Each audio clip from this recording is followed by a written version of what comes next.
Alrighty, old man rocking chair story time. I had this rifle out yesterday, I think it was, or 2 days ago. Just validating a load that I had put together, making sure it was going to work for my purposes. I won't say it was a load development process, since I don't really do a load development, just kind of picked a charge weight and went with it. 6.5 Creedmoor, newish barrel, only has 400 rounds on it. So I cleaned it at the 400 round mark the other day. So I decided I was going to go and validate that load. So I shot a fowling group with those 5 right there. Then I shot this 10 round group here, and I wasn't super happy with it because usually the rifle shoots quite a bit better than that. So I took the scope off at the range, I retorqued everything. I retorqued the action screws, the base, the rings, and then put everything back together and made sure everything was good. I then shot my first 5 shots, went here, and then shot this weird vertical string on the right side of the group there. I then proceeded to put 20 shots into this group, which is right at 1 MOA, just slightly under 1 MOA for those 20 shots in the middle there. I used to say that a 5-shot group could at least tell you how bad something is. As you can see, that's not always true.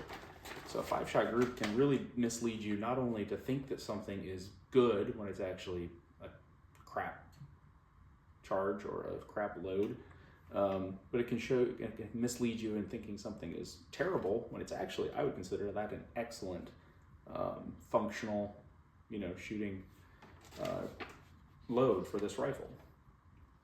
ES is right around 45 feet per second for 25 shots. I'm going to use that for an NRL hunter match. I may back the charge off just a little bit just to make sure I'm good to go at 70 degrees when I did that load development at 15 to 20 degrees. So I may back off just a 3/10 or something on that charge weight. But yep, 3-shot groups are dumb. 5-shot groups are still kind of dumb. Get more data, even on the lightest hunting rifles. That's where it matters the most, is with super light contour barrels. They're hard to shoot, and their relative mean point of impact changes the most, is what I've seen. So you can get away with it on a heavy PRS gun or a F-class gun. But at the light functional hunting weight rifles especially, you need to slow fire a 20 round group or at least a 10 round group to see what that rifle's doing and where it's shooting. I think that part is missed again.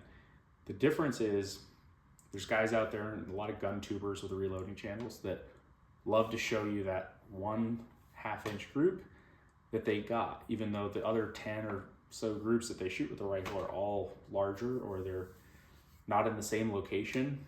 But you stack that data together, get an aggregate group, 3 shots at a time. If you use a target like this where you can correlate those points of impact and do an aggregate group, that's even better. But yeah, I think it's an ego thing.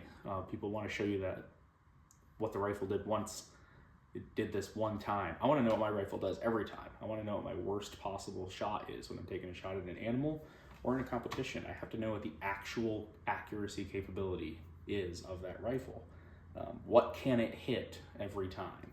Not what's that one tiny group that it can produce sometimes. That's the difference. If you're a thing hitter, you care about that total cone of dispersion.